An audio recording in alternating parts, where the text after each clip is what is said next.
Assalamualaikum warahmatullahi wabarakatuh.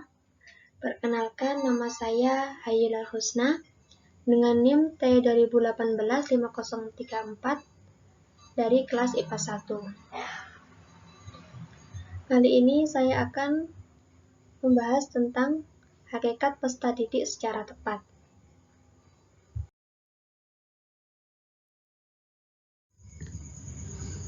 Pada poin pertama, saya akan menjelaskan pengertian dari peserta didik. Peserta didik secara formal adalah orang yang berada pada fase pertumbuhan dan perkembangan, baik secara fisik maupun psikis.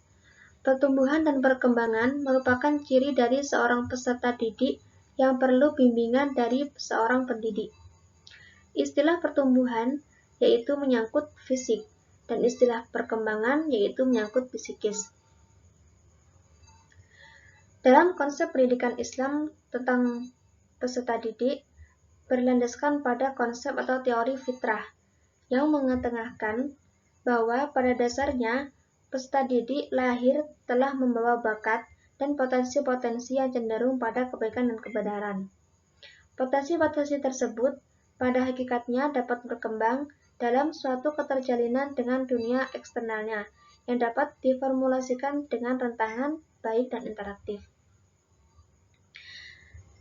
Bila merujuk kepada Undang-Undang Republik Indonesia Nomor 20 Tahun 2003 tentang Sisdiknas yang terdapat dalam bab 1 pasal 1 poin keempat, dijelaskan bahwa peserta didik itu adalah anggota masyarakat yang berusaha mengembangkan potensi diri melalui proses pembelajaran yang tersedia pada jalur, jenjang, dan jenis pendidikan tertentu.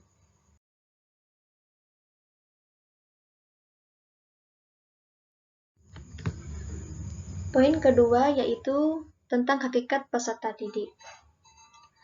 Dalam perspektif filsafat pendidikan Islam, pada hakikatnya semua manusia adalah peserta didik. Sebab pada hakikatnya semua manusia adalah makhluk yang senantiasa berada dalam proses perkembangan menuju kesempurnaan, atau suatu tingkatan yang dipandang sempurna, dan proses itu berlangsung sepanjang hayat.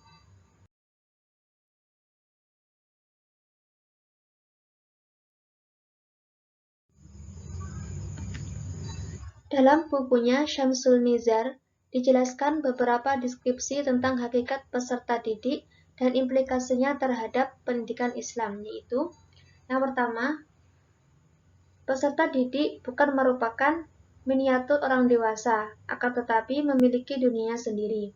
Hal ini sangat penting untuk dipahami agar perlakuan terhadap mereka dalam proses kependidikan tidak disamakan dengan pendidikan orang dewasa, baik dalam aspek materi mengajar, materi yang akan diajarkan, sumber bahan yang akan digunakan, dan lain sebagainya. Yang kedua yaitu peserta didik adalah manusia yang memiliki diferensiasi periodisasi perkembangan dan pertumbuhan. Pemahaman ini cukup perlu untuk diketahui agar aktivitas kependidikan Islam disesuaikan dengan tingkat pertumbuhan dan perkembangan yang ada pada umumnya dilalui oleh setiap peserta didik.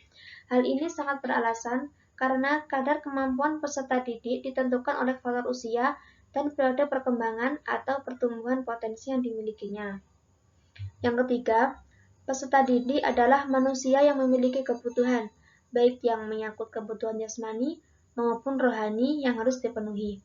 Di antara kebutuhan tersebut adalah kebutuhan biologis, kasih sayang, rasa aman, harga diri, realisasi diri, dan lain sebagainya.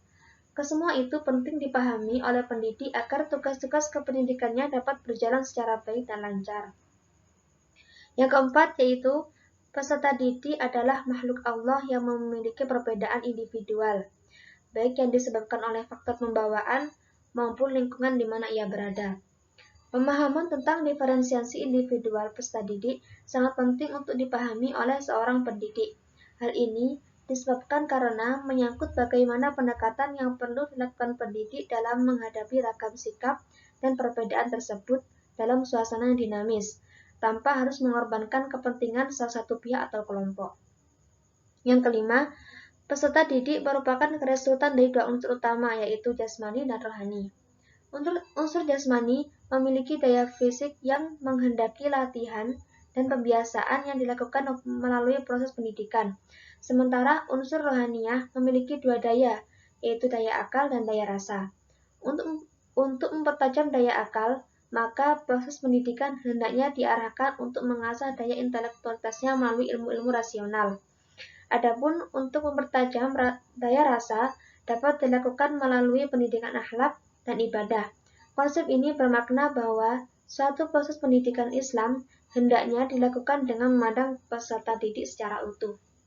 Yang keenam, peserta didik adalah manusia yang memiliki potensi atau fitrah yang dapat dikembangkan secara dinamis. Di sini, tugas pendidik adalah membantu mengembangkan dan mengarahkan perkembangan tersebut sesuai dengan tujuan pendidikan yang diinginkan, tanpa melepaskan tugas kemanusiaannya.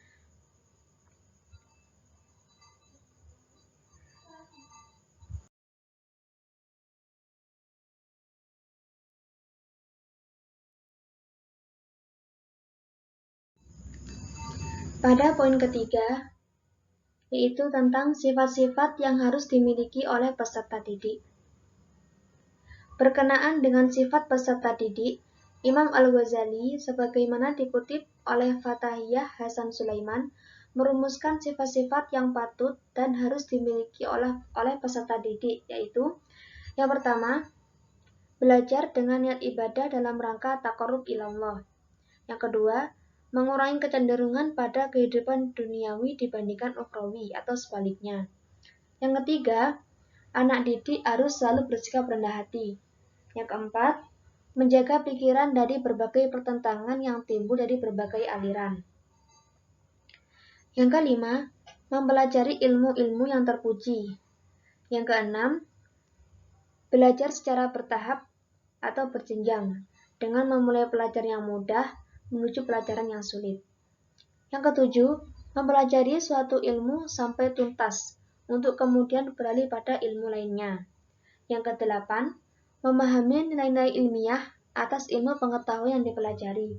Yang kesembilan, memprioritaskan ilmu diniyah sebelum memasuki ilmu duniawi.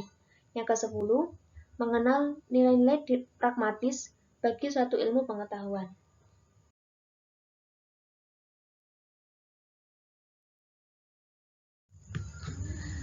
Dan poin yang terakhir, yaitu poin yang keempat, tentang tugas dan tanggung jawab peserta didik.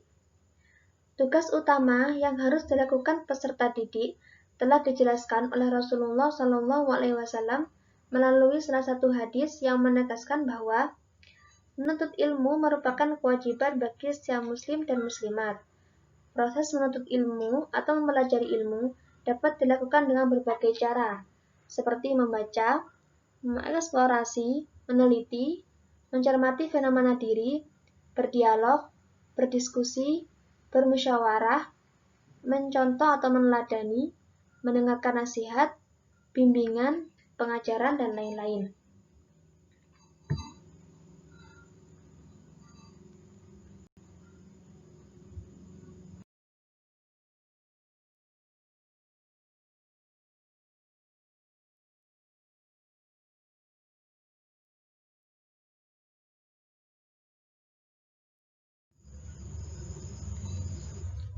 Menurut Asma Hasan Fahmi dalam bukunya Samsul Nizar tentang tugas dan kewajiban peserta didik yang perlu dipenuhi adalah: yang pertama, peserta didik hendaknya senantiasa membersihkan hatinya sebelum menuntut ilmu. Hal ini disebabkan karena belajar adalah ibadah, dan tidak sah ibadah kecuali dengan hati yang bersih. Yang kedua, tujuan belajar hendaknya ditujukan untuk menghiasi ruh dengan berbagai sifat keutamaan. Yang ketiga, memiliki kemauan yang kuat untuk mencari dan menuntut ilmu di berbagai tempat. Yang keempat, setiap peserta didik wajib menghormati pendidiknya. Yang kelima, peserta didik hendaknya belajar secara sungguh-sungguh dan tabah dalam belajar. Tugas dan tanggung jawab ini hendaknya diketahui oleh peserta didik agar tujuan dari sebuah hakikat peserta didik dapat tercapai dengan baik. Demikian penjelasan dari saya. Kurang lebihnya mohon maaf. Wassalamualaikum warahmatullahi wabarakatuh. Terima kasih.